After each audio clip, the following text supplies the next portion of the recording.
Precisamente el tema del mensaje de este día tiene que ver con esa declaración: hasta que todos oigan. Le invito a dar lectura de la palabra de Dios en el libro de Jonás, capítulo 1, versículo 1 al 4.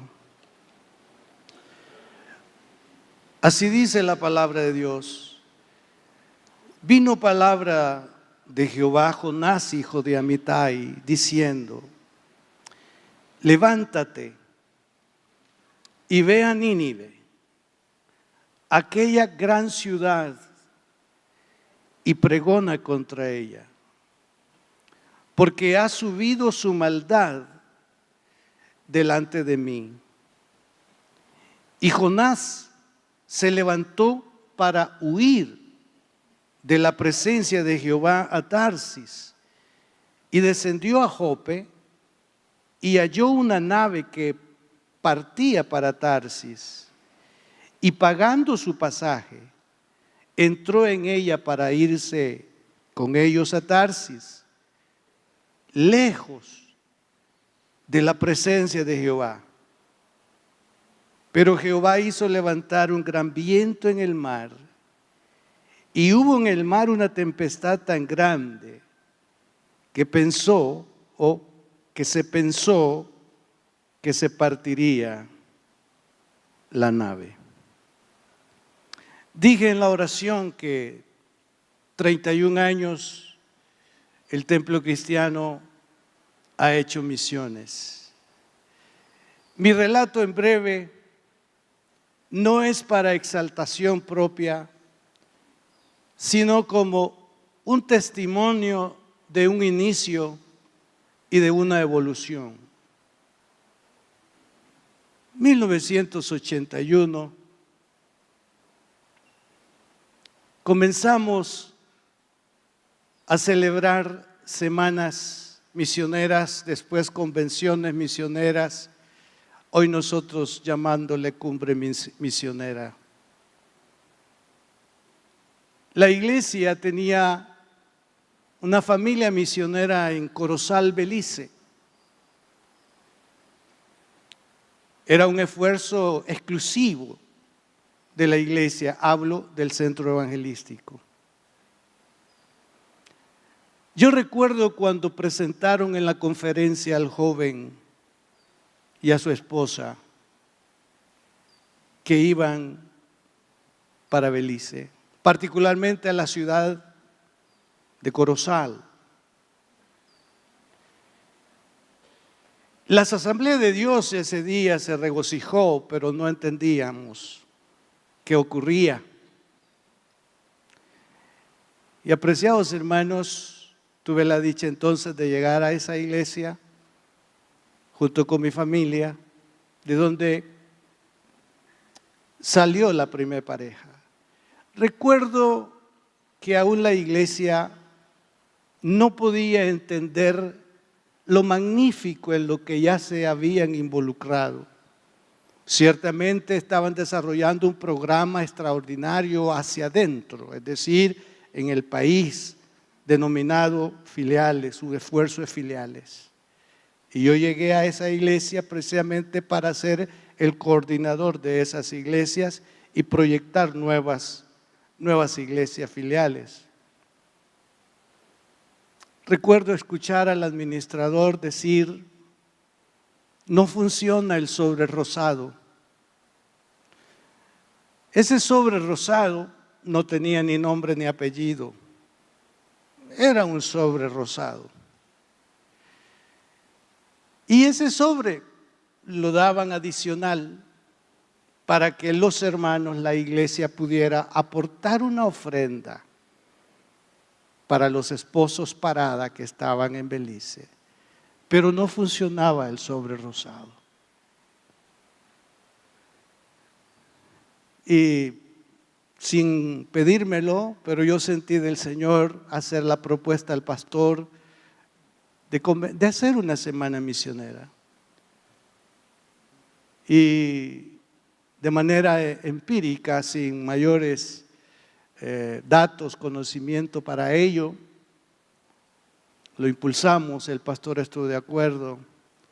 Y lo que necesitábamos para poder sostener a la familia Parada eran 75,000 colones en el año. La iglesia, bendito sea el Señor, respondió. En 1986, para noviembre, habíamos establecido nuestra primer convención misionera del Templo Cristiano. Nosotros nacimos en agosto, en noviembre estábamos proyectando nuestra primer convención. Veníamos entonces con eso dentro de nuestro corazón. El pastor, hermano Juan, por su calidad de misionero, pues él estaba muy envuelto en esto y yo despertando en mi alma esa parte. Pero vino el terremoto y no nos fue conveniente, según las palabras del pastor, celebrarlo ese día. Pero el invitado, recuerdo que dijo esto: no entiendo cómo una iglesia que está naciendo ya celebran convenciones misioneras. No lo entiendo, pero me agrada. Era el hermano misionero Haroldo Calkin. Entonces la hicimos hasta el mes de febrero del 87. Han pasado, hermanos, 31 años y nosotros hemos hecho misiones. Desde luego no estamos satisfechos, pero un paréntesis.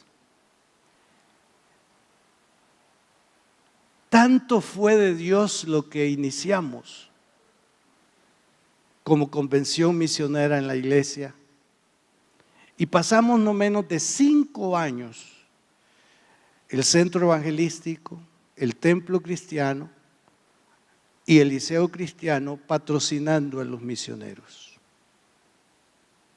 Enviamos precisamente ahí a la costa norte de Honduras, enviamos a Colombia, enviamos al Ecuador, enviamos a España, etc. Solamente 2 iglesias y el liceo cristiano.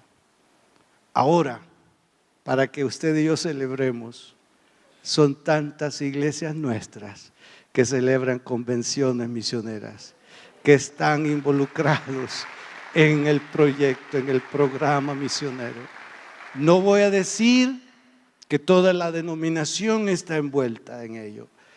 No voy a decir que todos los miembros de las congregaciones estén envueltos en ello.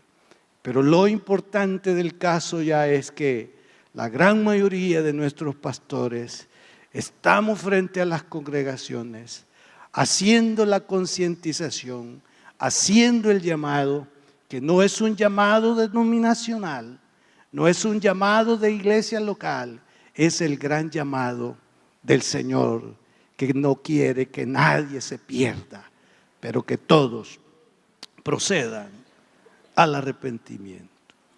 Ahora, usted notó en la lectura bíblica, Dios desde los cielos, que pesa los corazones de los seres humanos, pudo ver algo que distanciaba a esa gente de su relación con Él. Los distanciaba primero por la idolatría. Ellos eran politeístas. Tenían una diversidad de dioses adorando. Si usted va dentro del contexto de Jonás, se va a dar cuenta que cuando el viento vino, todos comenzaron a pedirle a sus dioses. Significa que en la tripulación del barco habían muchos dioses representados según la creencia de ellos.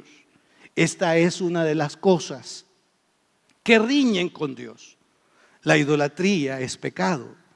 La idolatría es una maldición. Y la idolatría debe ser algo que cada uno debe de deponer y reconocer que hay un solo Dios que llena toda la tierra. Y ese Dios está sentado allá arriba en su trono alto y sublime. Pero el otro caso que distanciaba a esta gente del Dios verdadero era la inmoralidad en la diversidad de acciones que ellos estaban haciendo. Una conducta que reñía con lo establecido por Dios. Pero estos ignoraban eso, por qué Dios lo desechaba, por qué Dios no lo acompañaba. Ellos lo ignoraban, porque mucho de lo que ellos hacían, eso formaba parte de la adoración a sus dioses. Entonces, al ignorar cómo es que hay que acercarse al verdadero Dios, hay hombres y mujeres practicando unas costumbres muy ajenas y que exponen su alma a la condenación eterna. Pero ellos necesitan saberlo. Algunos dirán, pastor, en esta tierra que se llama El Salvador, ¿no sabe la gente discernir qué es idolatría? Yo podría decir que sí. Pero no tienen una libertad para renunciar a la idolatría. Y necesitan un espíritu de liberación para renunciar a la idolatría y volverse al Dios verdadero. Alguien podría decir que eso está distante o está lejano. Sí, no. Si hablamos de una manera colectiva quizá, pero si hablamos de individualidad, de particulares, hay tantos de manera particular que podrían salir de la idolatría, así como ustedes salieron un día de la idolatría y ahora adoran al Dios verdadero, al Dios suficiente, al Dios capaz de redimirnos. Entonces, Dios vio que la ciudad estaba inmersa en la maldad. Pero en este pasaje usted nota que Dios no solamente está viendo que eso está sucediendo, sino que está envuelto en una preocupación hacia ellos. Y esa preocupación es la que hace que invite, que aparezca a Jonás el profeta para poder decirle que vaya a esa ciudad, a esa gran ciudad, para hablarles, porque muy cerca estaba el juicio contra ellos y quería Dios darle una oportunidad de salvación. Pero ellos no podían darse cuenta cómo poder ser salvos. Entonces el Señor buscó a uno de los suyos. No fue en suerte que Dios eligió a Jonás, sino por su determinación. Lo elige a él para que él sea el protagonista de la redención y de la conversión de una ciudad o parte de la ciudad. Pero Dios no obvia la maldad, pero busca un modo de llegar a los que la practican para que tengan la oportunidad de salvarse. Y la expresión mayor del amor de Dios para el mundo, independientemente de su condición o de su estado, es que envió al Hijo del Hombre a buscar y a salvar lo que se había perdido. La máxima expresión del amor de Dios por la gente es haberse hecho carne en la persona de Jesús. Y Jesús no es bien visto en el presente precisamente porque riñe con el pensamiento de hoy en cuanto a que Dios se hizo carne y vino a buscarnos a los pecadores. La palabra pecador es una palabra marginada, es una palabra no aceptada, es una palabra desechada, es una palabra que es preferible no reconocerla para no verse uno en prisión como encarcelado, porque precisamente el pecado eso produce en el que lo practica. Entonces, adelantando un poco lo que dice el pasaje, Dice el Señor, ya este es un relato de Jonás, cuando dice: y no tendré yo piedad de Nínive, aquella gran ciudad donde hay más de 120,000 personas que no saben discernir entre su mano derecha y su mano izquierda. No está hablando del número poblacional, está hablando de los que no pueden discernir entre la derecha y la izquierda. En ese caso, los que no pueden discernir se refiere a los niños. Entonces, en esa ciudad habían 120,000 niños. Pongamos niños adolescentes, pero niños que no sabían qué es la izquierda y que no sabían qué es la derecha. Y ellos, a causa de la maldad de los mayores, de los adultos, estarían expuestos a la gran destrucción que estaba por ser enviada como juicio y como castigo. No que Dios no tenga interés en los adultos, pero aquí hay un apartado donde llama a la conciencia de cada uno de nosotros, como para decir: ¿cómo es posible que por causa del mal de los adultos, los que no saben qué está ocurriendo estén expuestos también al juicio y a la muerte? Entonces el Señor le concientizó o le declaró por qué es que había determinado no actuar según el mensaje que había recibido Jonás. Y según estudios sobre la población mundial, se estima que actualmente somos cerca de 7,000 millones, andamos ahí quizás por los 7,4 o 5 mil millones de personas, y de ellos 2,100 millones son niños y niñas, lo que representa el 36% del universo total. Vea usted, 36% que no sabe discernir entre la derecha ni la izquierda, y que son presa de las cosas que aparecen a causa de la maldad de los adultos, de nosotros los adultos. En El Salvador, los niños representan el 35% de la población. El 35%.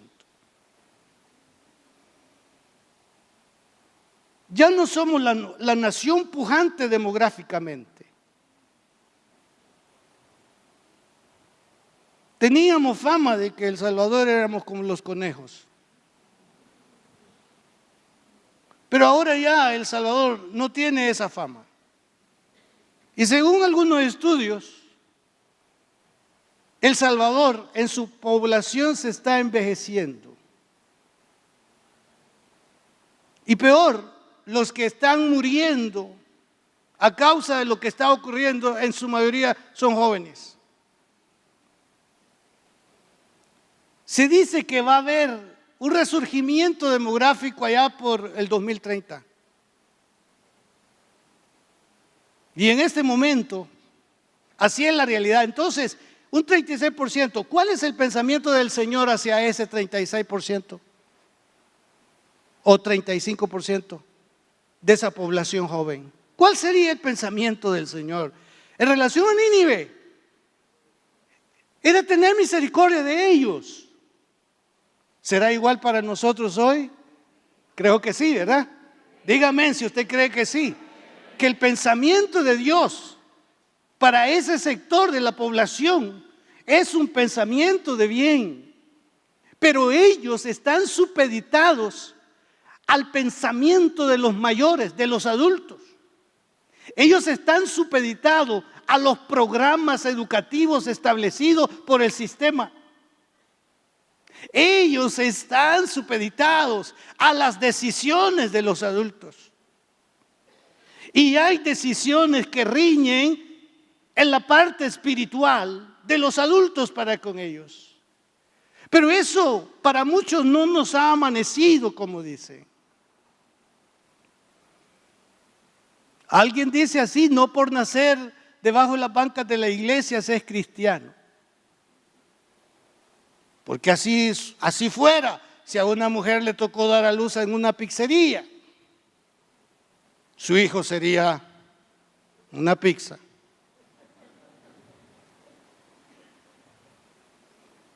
No es por eso. Es por una relación con nuestro Dios.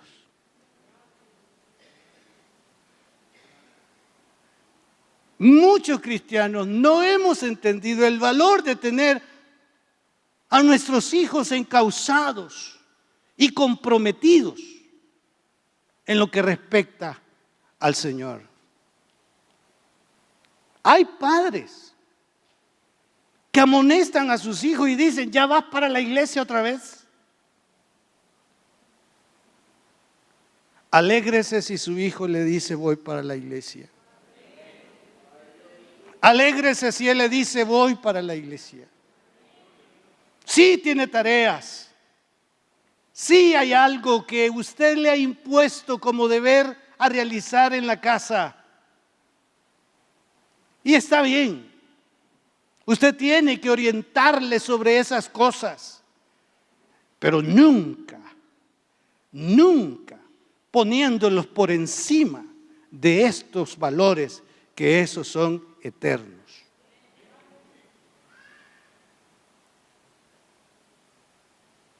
Dios tiene interés en este 35%.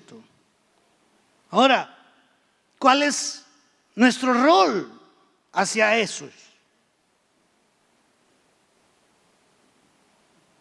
Como iglesia,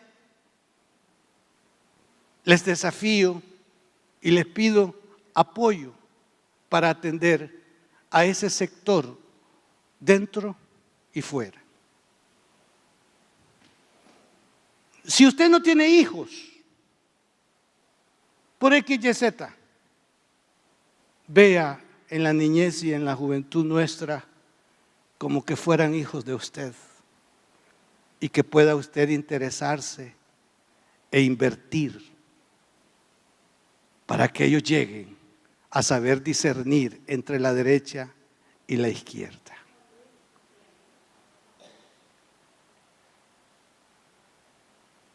Muchas veces no podemos desarrollar programas dirigidos a los niños y a los jóvenes porque implican costos y no se tienen los recursos. Apelo a ustedes. Recuerden lo que dice posteriormente Dios a Jonás. ¿No crees que yo tenía que tomar en cuenta a esos 120,000 que no saben discernir entre la derecha y la izquierda? Pues lo mismo nos dice hoy el Señor en relación a ello. Ahora, Dios es un ser competente y capaz para convertirnos a todos sin intermediarios de ninguna naturaleza. Pero Dios es el que se ha impuesto marcar territorio. Él está en el cielo, tiene control de todo. Sin embargo, en asuntos de darse a conocer, Él va a usar todos los recursos y los medios. Pero en este sentido, a fin de darse a conocer a los seres humanos, es apareciendo a través de un ser humano. Y qué dichoso aquel en el que el Señor puso su mirada para darle una encomienda. ¿No cree que es dichoso ese en el que Dios ha puesto su mirada para darle una encomienda? Sí, dichoso. Y en este caso directo es Jonás. Y le dice: ve y pregona. Pregonar quiere decir declara o anuncia. O declarar o anunciar algo formalmente y con autoridad. En este caso, el mensaje de Dios. Hay un vacío en la Biblia en relación a los problemas que todo aquel que es enviado por Dios va a enfrentar. Digamos, desafíos o problemas en relación al idioma, a peligros, a hambres y a una serie de situaciones. Y son esos elementos los que pueden ser causa de no obedecer al llamado y a la voz de Dios. Se requiere para ir a la otra parte del mundo un segundo idioma o un tercer idioma. Entonces ya esto es un proceso en el que entra en este contexto presente el que es llamado a las misiones. Acabamos de aprobar este viernes pasado a una familia que va para Bulgaria. Hermano, extraordinario escucharles de la obra que hicieron en India, pero que ellos dicen, Señor ha puesto una fuerte carga para ir a Bulgaria. Y nos narra el área, el sector y las condiciones, pero necesitamos irnos antes para poder aprender el idioma. Entonces alguien dirá, por eso yo no voy si apenas hablo lo que hablo. Pero cuando el llamado trasciende a esto, hay una disposición de vencer obstáculos. Aquí está hermano Antolín y hermana Edith, que estuvieron allá en Guinea Ecuatorial y parece que comieron mono también, ¿verdad? Expuestos a la malaria, expuestos a situaciones. Hermano, esas ya son cosas de procedimiento. Lo importante del caso es que Dios llamó. Y llamó de manera directa. Jonás, ve a Nínive y pregona. Y ahí ya no quedaban para preguntas. Las que estuvieran, respóndelas tú. Queridos hermanos,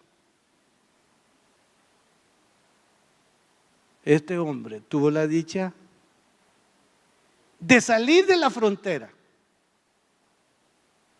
Él era profeta en Israel. Y su mensaje llegaba a Judá. Y ahora le dice, sal de tu región y ve a Nínive. ¿Qué implicaba, hermanos? Implicaba que él iba a predicar a personas o a una ciudad o nación que les había causado daño.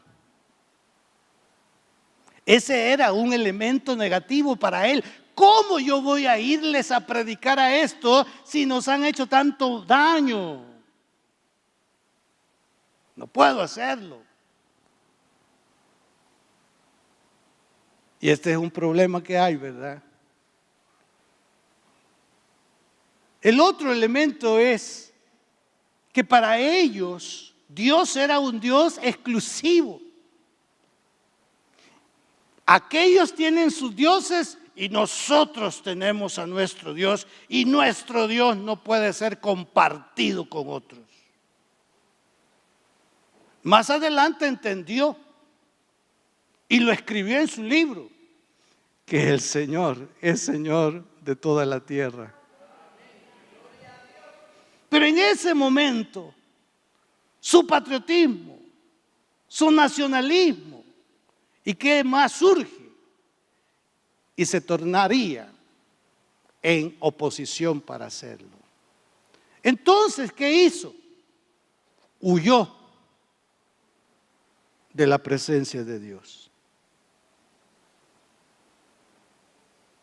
Ese razonamiento natural humano lo hizo huir de la presencia de Dios. ¿Qué es huir de la presencia de Dios en este caso? Nadie puede huir de la presencia de Dios si hablamos de que Dios es un ser omnipresente. Dios está en todas partes, ¿verdad? Eso es omnipresente. Entonces, eso de decir huir de la presencia de Dios no era posible. Él sabía eso. Pero el significado, y eso es lo que yo quiero que quede bien claro hoy, el significado de huir de la presencia de Dios es desobedecer a lo que Él pide que hagamos. Eso es huir de la presencia de Dios. No hacer lo que Dios pide que hagamos. Qué fácil estaba. ¿Cuántos de nosotros entonces a esta hora hemos huido de la presencia de Dios? Si equivale huir de la presencia de Dios a no hacer lo que Él nos pide o a desobedecer, entonces estamos huyendo de la presencia de Dios. ¿Cuántas veces Dios le ha pedido que haga algo? ¿Cuántas veces usted ha visto en la Biblia que hay que hacer lo que dice la Biblia que se haga? Y no lo ha hecho, no lo hemos hecho. Eso es huir de la presencia de Dios. Y si estamos huyendo de la presencia de Dios, equivale a que estamos sin defensa, sin cobertura. Y sin cobertura de Dios, que es una necesidad para todos, estamos perdidos, estamos vencidos. Si no obedecemos a lo que Él pide que hagamos, estamos huyendo de la presencia de Dios. ¿Lo entendió? Aquí no es para que usted y yo escojamos. Bueno, en esto quiero la presencia de Dios, en esto no me interesa. No, es asunto de escoger lo que me gusta para hacer, obedecer o no. Y yo quiero que quede muy claro en nosotros. Es un privilegio que Dios ponga su mirada en usted, en mí, para hacer una obra de Él. Es un privilegio. Entonces, ¿por qué ha entregado su privilegio? Eso es para lo que lo han entregado, porque lo ha entregado. Ese es huir de la presencia de Dios. Ah, pastor, la edad. Vea, en Lucas, a Ana la profetisa,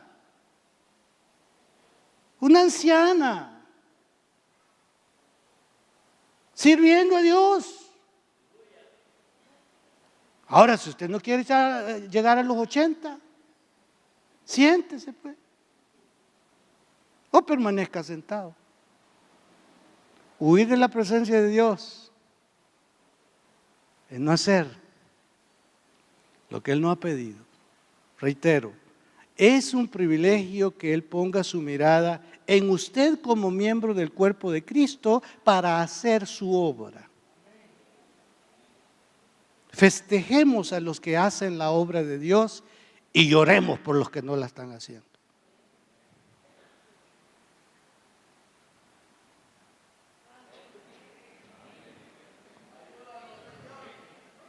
No voy a terminar porque dice el tema hasta que todos oigan.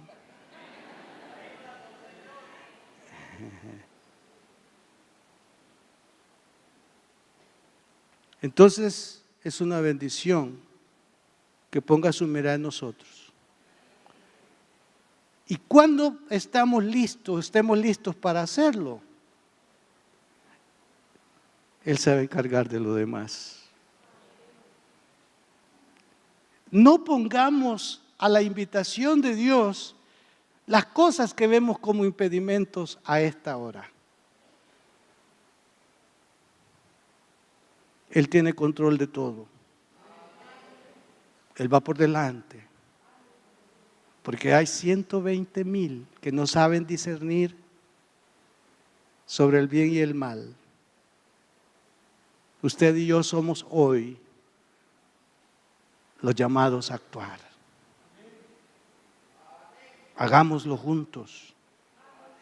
La meta es hasta que todos oigan: el Señor está a las puertas. usted y yo estamos en el barco, pero hay tantos que no lo están. Pónganse de pie. Y si usted quiere venir acá al frente un momento y decir: aquí estoy, Señor, a ratificar su gratitud de salvación, a darle gracias por los recursos que Él le ha dado para vivir, para hacer lo que hace, y que usted pueda decirle a Dios: cuenta conmigo, Señor.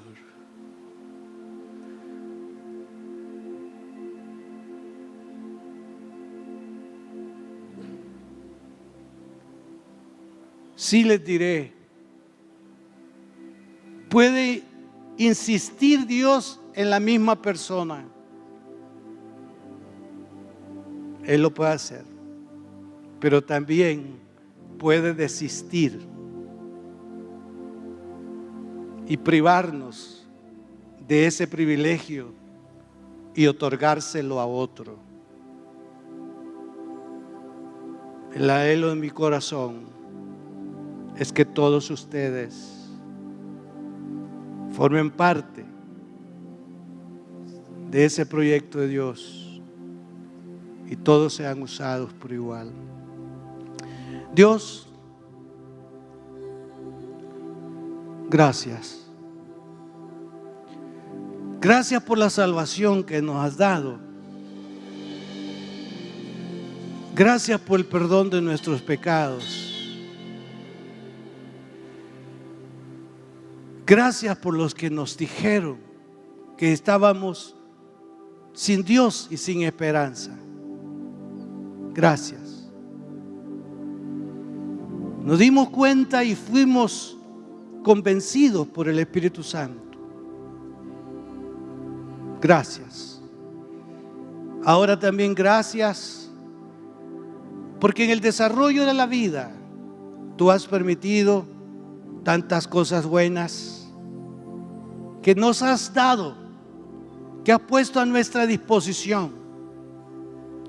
Pero tú esperas y deseas que también lo retornemos en disposición a fin de hacer tu obra, de sostener tu obra, de ir, de enviar, de llegar a esos lugares donde hay una ceguera espiritual. Señor, tú has dicho que hasta que este evangelio sea predicado en todas las naciones, tú vas a venir. Te pedimos que como persona, como familias y como congregación nos permitas hacer tu obra hasta que todos oigan. En el nombre de Jesús. En el nombre de Jesús. En el nombre de Jesús. En el nombre de Jesús. Hasta que todos oigan de ti. En el nombre de Jesús. Tu luz no se apagará. En el nombre de Jesús. Hasta En el nombre de Jesús. oigan de ti. Es nuestro deseo, nuestra Boca oración. no callará. Aleluya. Hasta que todos oigan de ti. Oh Dios, Tu luz no se apagará. vuélvenos a tu presencia, Señor. Vuélvenos a tu presencia, Señor. Hasta que todos Vuélvenos a tu oigan presencia, de ti. Señor. No Oh, callará. en el nombre de Jesús. Gracias, Padre. Y que a esta hora, Señor, salva a los que no son salvos. Los que llegaron hoy que no son salvos, sálvalos hoy. Espíritu Santo, habla a sus corazones y que hoy mismo te digan: Señor, entra a mi corazón perdona mis pecados, escribe mi nombre en el libro de la vida y úsame hasta que todos oigan de ti. En el nombre de Jesús. Amén. Dios nos bendiga, hermanos.